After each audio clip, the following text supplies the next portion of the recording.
Foldables have come a long way in the recent years, but most people still see them as novelties. That is up until last year when OPPO decided to release their very first foldable known as the OPPO Find N, which completely changed the game with its compact design and golden aspect ratios. Gone are the days of long, lanky cover screens and larger-than-life foldable displays. The OPPO Find N brought foldables to a new level of usability. It's now 1 year later and OPPO have just released their second generation foldable, the OPPO Find N2. And while it may look identical to its predecessor, OPPO have fixed the many complaints that consumers had with the original Find N. It's now thinner, lighter, brighter, has better cameras, faster charging, and ups its refresh rate from 60 to 120 Hz on its cover screen. Hardware and software have also seen a huge improvement, and to top it all off, we get a premium unboxing experience. We're talking about a premium case, a charging cable, and a 67-watt Super VOOC charger. This is TechNick, and this is my extremely detailed full review of the OPPO Find N2.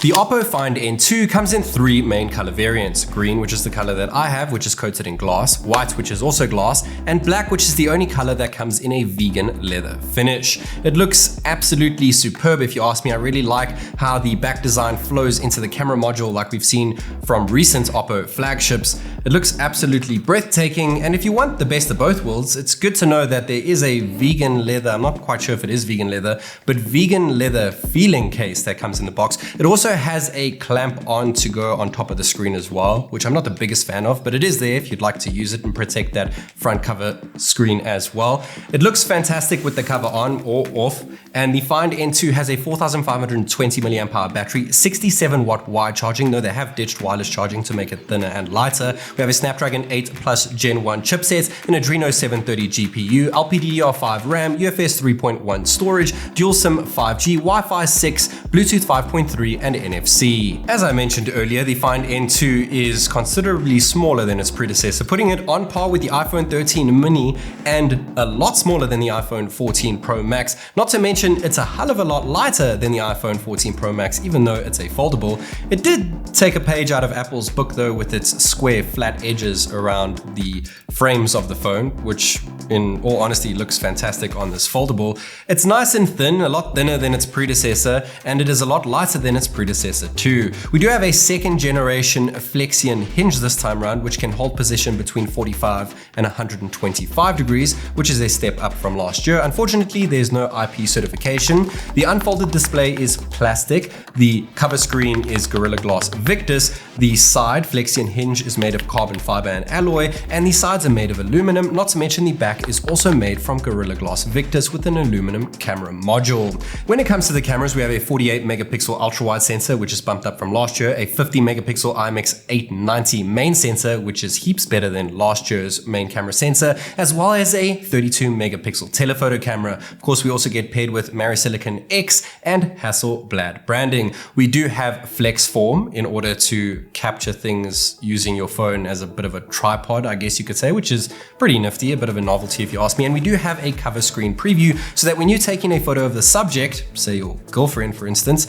they'll actually be able to see what they look like before you take the photo, which will minimize all kinds of mistakes. The 48 megapixel ultra wide looks fantastic. You can bin it down to 12 megapixels using 4:1 pixel binning. 50 megapixel main also looks great too, and you can bin it down to 12.5 megapixel. It has great dynamic range. Not to mention the telephoto is locked at an 8 megapixel resolution, even though it can hit 32 megapixels. It's always been down 4:1 because of how it tries to incorporate light better. We do have X-Pan mode that we've seen thanks to Hasselblad, and that comes in black and white as well. And the macro sensor, well, there's no macro sensor. The macro mode using the ultra-wide sensor does a great job too. We can also take portrait shots over here at 1x using the main camera, which has almost perfect edge detection, and also a 2x optical portrait mode using the telephoto camera. When it comes to portrait video, it looks fantastic, but unfortunately, other competitors out there are doing 4K cinematic video. We're still stuck to 1080p. We do have 4K 60 FPS main video though, which is very nice and stable and looks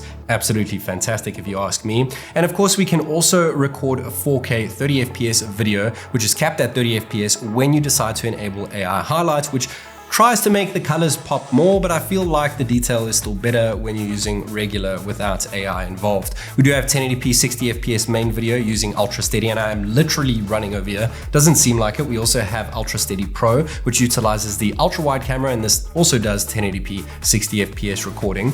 We also have 4K 30 FPS ultra wide. It is set to 30 FPS because we are once again using AI highlight video this time around, but you'll be pleased to know that we also have 4K 60 FPS ultra wide video recording. And just to let you guys know, you can use all of these cameras as selfie cameras, which we'll get to in the selfie camera section of this video a little bit later on. 4K 60 FPS ultra wide at night doesn't look the best. Now we can use AI highlight video to brighten things up, but it reverts to the main, even when set to ultra wide. We can of course use that 4K 30 AI highlight video with the main camera, which does brighten things up. It stutters a little bit. It's a lot smoother at 4K 60 FPS, and in all fairness, to me, it still looks better at 4K 60 FPS without AI highlight video. We do have a 12 megapixel ultra wide shot here at night with night mode off, now night mode on.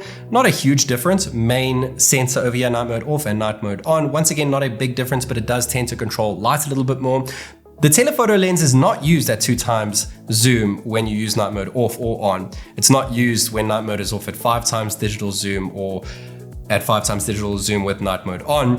10x with night mode off, it's still not used, but as soon as we turn night mode on at 10x, the telephoto kicks in. 20x the telephoto kicks in with night mode off or on, but there's not really a big difference between the night mode options over there. Of course, we can also take photos of a subject, a person subject over here with night mode off and on. Not a huge difference once again. And portrait mode still stacks up pretty decently at night, even when you do decide to take a telephoto shot, which actually does use the telephoto camera at 2x optical zoom portrait.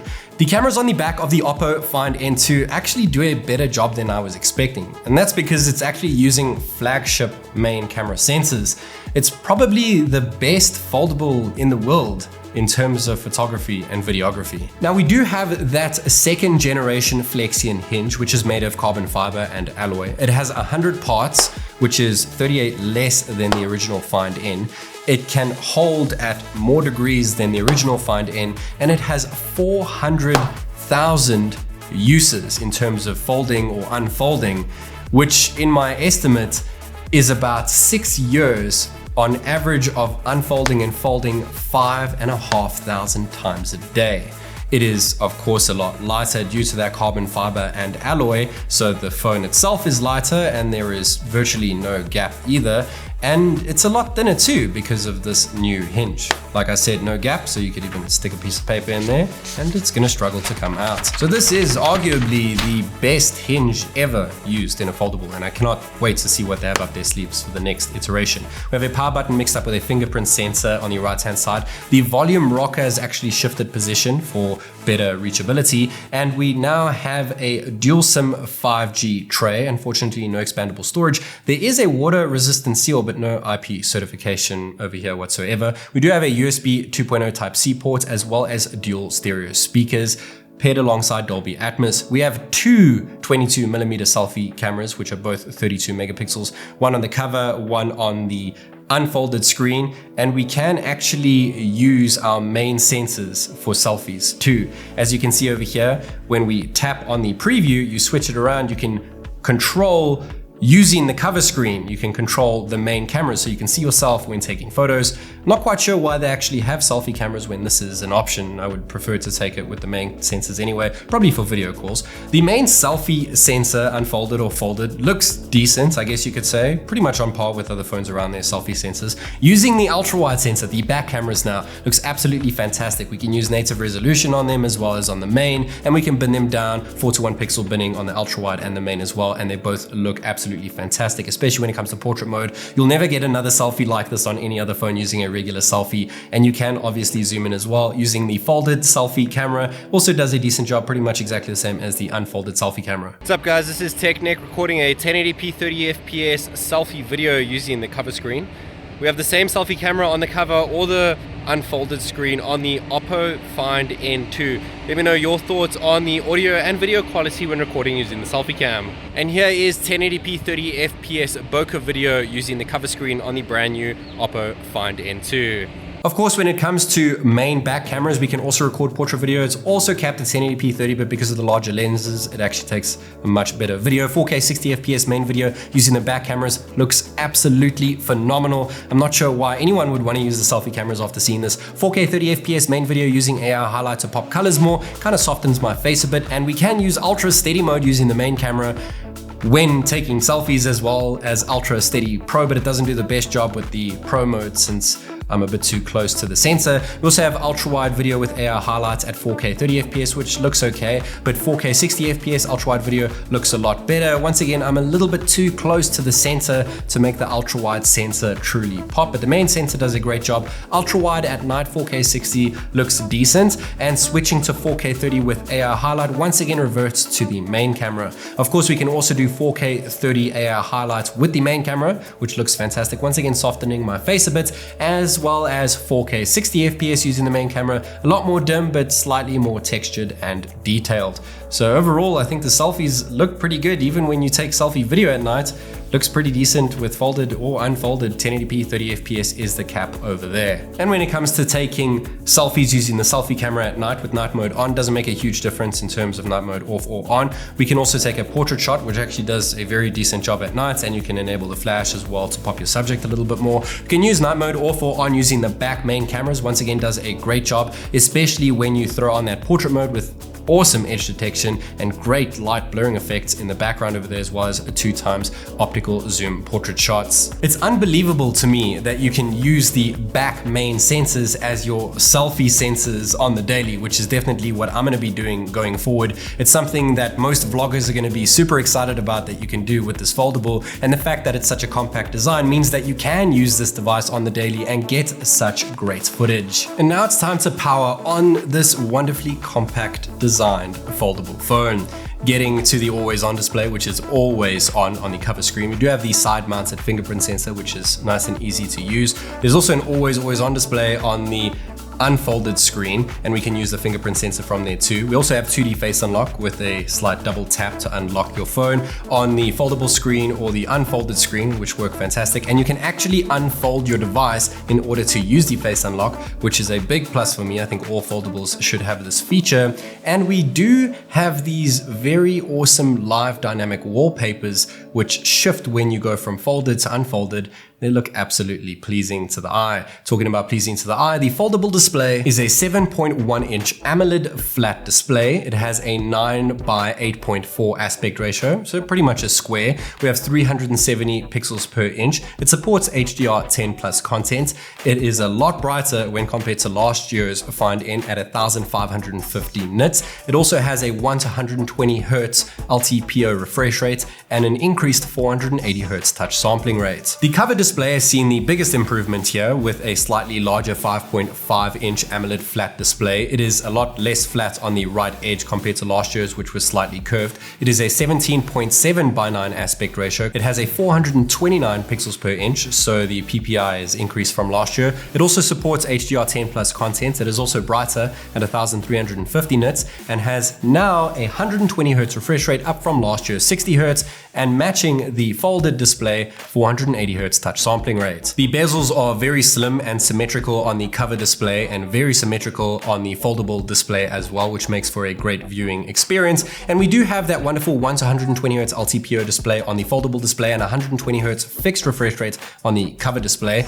The cover display tends to drop down to 90 Hz at times, though we always hit 120 FPS when using the foldable display, which is fantastic. And of course, we also have that increased 480 Hz touch sampling rate, up from last year's 180 Hz on the foldable and up from last year's 240 Hz on the cover, also matching 480 Hz. We have ColorOS 13 skinned over Android 13, and though this is a China-only model, you'll be glad to know that there is full Google support. We have Google rooted into the settings. You just have to install the Play Store, and the software implementation is absolutely fantastic. We have a bunch of icons at the bottom which match the folded and unfolded, and when unfolded you have an extra 3 icons which actually show your recent apps. We can also shrink and enlarge folders, which is fantastic if you ask me, which is something new to ColorOS with ColorOS 13. You can just tap directly on an icon when folded or unfolded to go straight into that app from a folder, which is great. We also have a card screen on the left hand side, as well as the app drawer, which works both folded and unfolded.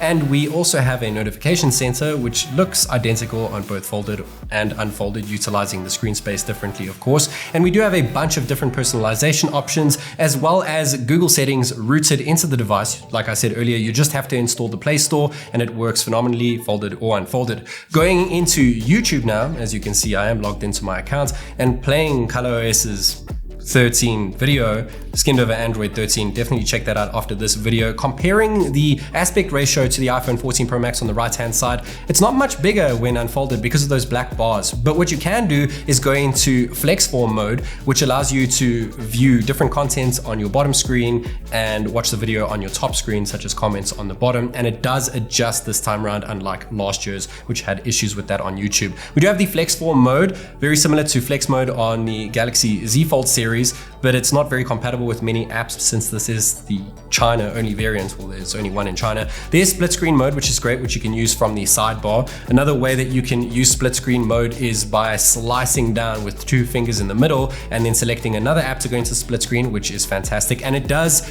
hold your split screen in memory in the background, your split screen apps, so that you can easily access them.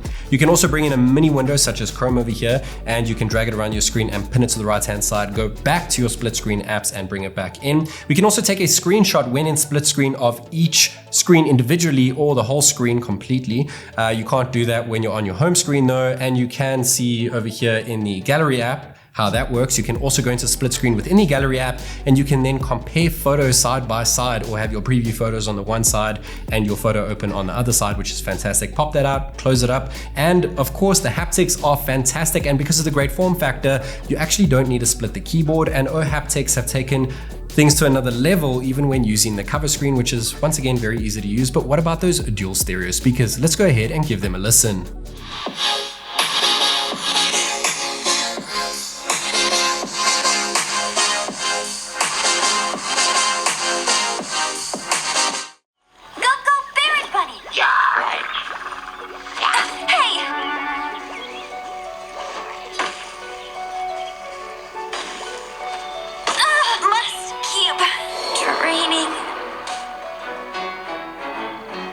And now moving on to gaming, we do have a game overlay where you can open up mini windows such as Spotify. You can pin it to the side and close it up. We also have ultra steady FPS as well as game performance mode, which we've enabled over here. First game being Genshin Impact. We're rocking the highest possible graphics and max FPS, and we're getting 59 FPS on average, which is ridiculously stable. Thanks to those ultra steady frames that we have within the game overlay settings, we got a max of 60 and a min of 40 FPS, which is absolutely fantastic. And yes, you can fold your device on Genshin Impact, and then you get a very good looking picture, the way that if you were to open it on the cover screen, it would look like, and it does a great job with Real Racing 3. Unfortunately, it is capping at 60, even though the game does not have an FPS cap, which is a bit of a bummer. Hopefully this gets supported. Once again, this is not a global phone, no global release. And when you decide to unfold to go into Real Racing 3, it actually reopens it. Once again, on the foldable display, it is capping at 60 FPS again. It is a bit of a bummer, but it is understandable since it's not a globally launched product. When it comes to Bullet Force Ultra Graphics Max FPS, this game once again has an unlimited FPS cap, but the OPPO Find N2 is capping it once again at 60 FPS. And if we do decide to go ahead and fold the screen, it actually stretches it out. It doesn't reopen the game, which is weird. So you're gonna have to close the game, reopen it, and then get to your cover screen, or vice versa. And once again, the cover screen is capping at 60 FPS once more, which, like I said, might be a deal breaker for some, but it is understandable since it's a China only phone. Moving on to Call of Duty Mobile, things get a bit more interesting now. We have 60 FPS using very high graphics and max FPS, since max FPS caps the game at 60 FPS, not the phone. But when we decide to switch it up to Ultra FPS, it reverts to low graphics, and we're getting 90 FPS. So no 120 FPS support, that's only for some devices, but we're getting a rock solid 90 FPS in Call of Duty Mobile. Now, when we do decide to unfold the device, we get a bit of a mushed up screen, so we're gonna have to reopen it again. And going into a game, once again, we're getting 90 FPS in Call of Duty Mobile on low graphics and ultra FPS, which is fantastic. Super stable at around 89 FPS on average. Super stoked about that. Now moving on to hardware, we do have 16 gigs of LPDDR5 RAM, which can be further extended by an additional 8 gigs. And we have the Snapdragon 8 Plus Gen 1 chipset at the helm, which is not necessarily the latest from Qualcomm, that being the 8 Gen 2, but it performs ridiculously well on this phone, as you saw with gaming and enabling high performance mode. Going into AnTuTu, we got a ridiculous score of 1,089,279 points, which beats the average Snapdragon 8 Plus Gen 1 on my channel. When it comes to Geekbench, we got a higher score than its predecessor, but lower than the average on my channel. And when it comes to 3D Mark Wildlife, it actually wiped the floor when compared to even the Snapdragon 8 Gen 2. The OPPO Find N2 may lack an IP certification and wireless charging, but in doing so has allowed OPPO to create the lightest horizontally folding smartphone on the planet.